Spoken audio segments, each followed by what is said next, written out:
Hi, Terry here. Welcome to another video. Today I'm going to be following up on the last two videos that I did about how shooting stance might affect the accuracy of an average, low average, middling average shooter. Clearly it wouldn't affect somebody like a Paul Harrell, a Hickok 45. They could pretty much hit a target shooting blind, I think. But what about somebody who is okay for, self-defense shooting, and that's about it? Wouldn't any particular stance by itself actually improve the accuracy? That's what we're checking out here. So the last time I compared the dueling stance with the Bisley stance, and today I'm going to be checking out two point and shoot methods. But first, got a couple of quick announcements to make. Oh, come on. It's not that bad. I'll be short, okay? I'll be quick. Okay. First, the last time I was out shooting in the forest, which is the last video I did, I planned on shooting two full cylinders, 6 rounds each of the two different shooting styles, but I didn't want to take my loading equipment out there with me. Who knows? I was just lazy, I guess. So instead, I loaded up an extra cylinder, slipped that in my jacket pocket, and I intended to actually just change cylinders and then keep shooting. Well, the cylinder dropped out of my jacket pocket and I lost it. Yeah, obviously I found it. I found it 3 days later. Now, this time of year, it's raining a lot and the ground is wet. So this has been laying out on a damp forest floor, not a dry forest floor. And while it was there that 3 days, it rained again. So it got rained on once. So this thing's been laying out on the ground in the rain for 3 days.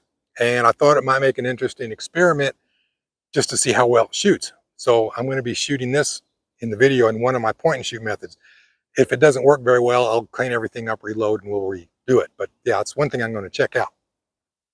Second thing, I have moved all of my videos on fitness, exercise, yada, yada, all that stuff onto a new YouTube channel. It is called The Fit Fossil. Exactly, yes. So I'm not going to bore you with any more of that stuff here. If you're interested in that kind of stuff, then pop on over The Fit Fossil and be sure and click the subscribe, like, notification, and share buttons. Then hop back over here real quick to finish up this video, point and shoot. Okay, one more, final. You might notice I am carrying my heavy Dragoon.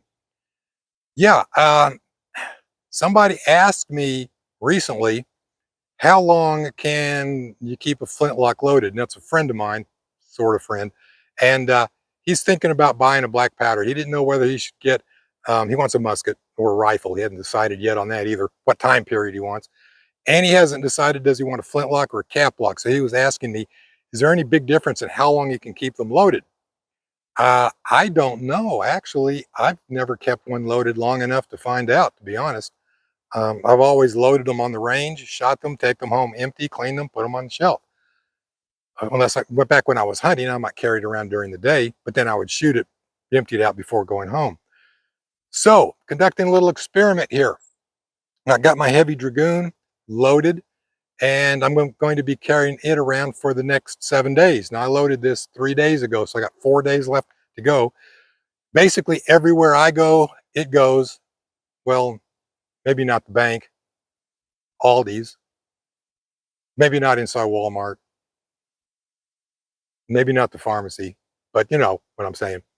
So if I do go out, it goes out with me. So I'm not keeping it in a temperature and humidity controlled environment. If I go shopping, for example, I take it outside, put it on the carport, leave it till I get home, then it goes back in with me. So this is going to be exposed to the deep south winter conditions for a week. And then I'm going to see just what do I have to do with it to make it shoot. But of course, I'm not going to bore you with that today. So I'm going to set this off to the side and get my 1860 Army.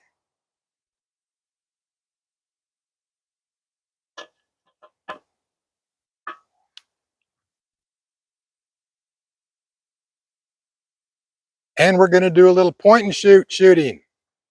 So I got my target set up, and as you can see, I'm obviously not 50 feet away like I was in the last one. That's because these two point and shoot methods are really intended for up close and personal self-defense. The first is shooting from the hip, like so.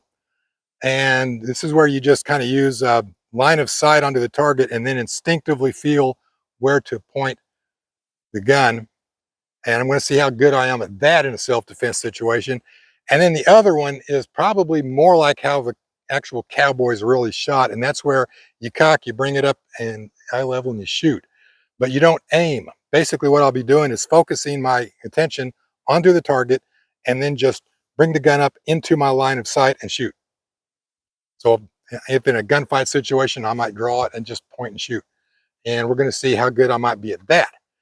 Now that type of shooting is really only intended for 10 to 20 feet. You get out much farther than that, you want to take your time and you want to aim, dueling or Bisley. So yeah, I got my target set up. I'm going to fire 6 rounds, John Wayne style, from the hip.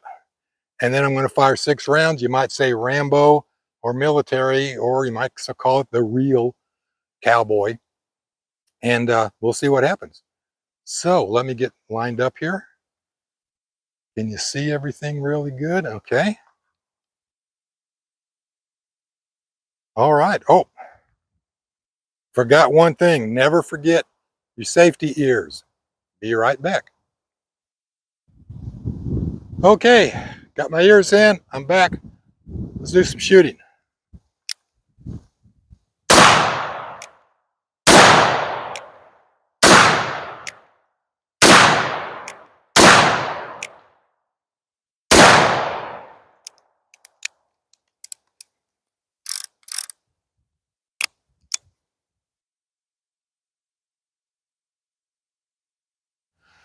Let's go up and have a look. Okay, we got 4 hits, and on a silhouette, I'd call these 2 incapacitating and these 2 kills. And who knows where the other 2 went. Looks like, okay, there's one here. That would have either been a shoulder hit or missed. These 2 were already there from the last time. So yeah, that's how that one's fresh right there. So that's also a kill because that had been up here in the throat. If this was the heart, this would be up high collarbone area. So I think that would be a kill also. So there you go, 3 kills, 2 incapacitate, and 1 miss. Oh, here it is, one shoulder. So actually I hit him 6 times. Killed him 3 times, wounded him 3 times.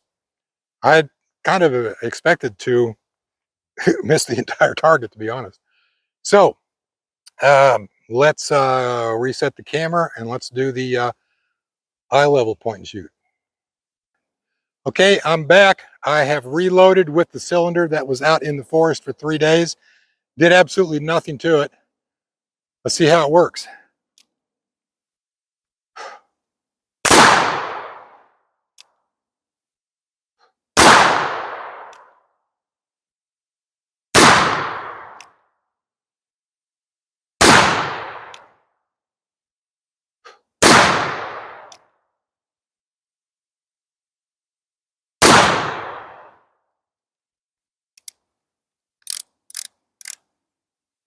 Six in a row after being out on the ground outside in the rain for 3 days.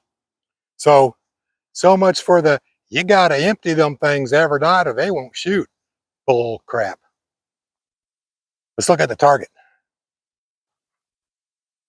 Hey, not bad. I mean, the majority of the hits are right here. We got one here, here, but the majority of them are right in here. All kills, wound, might miss, depends on how, how big the guy is. Wound, wound. 2 of them right there together. Kill, wound, kill. Up here again, kill. Hey, there's something to be said for that. I'm going to have to say that my accuracy with point and shoot is a little better than when I aim. See here, the red, this was the Bisley, and then the black here was when I aimed, and they're just kind of all over the target. And you got a couple here, also, but the biggest majority of them are right in here when I just point and shoot. I really did not expect that. Of course, I was shooting at a slightly closer distance also, but huh, well, something to be said for practicing the point and shoot, huh? Which is what you'd expect to be using in an actual self-defense situation. Realistically, I think you'd be using this position because the person, by the time you get your gun out, whatever gun it is, doesn't matter, safety off, uh, finger on the trigger, that person, if they're attacking you, they're going to be right upon you, and you're going to be shooting like this. Anyway, you're just not going to have time to get into a good shooting stance. Just not going to happen. So, all right. Hey, thanks for watching.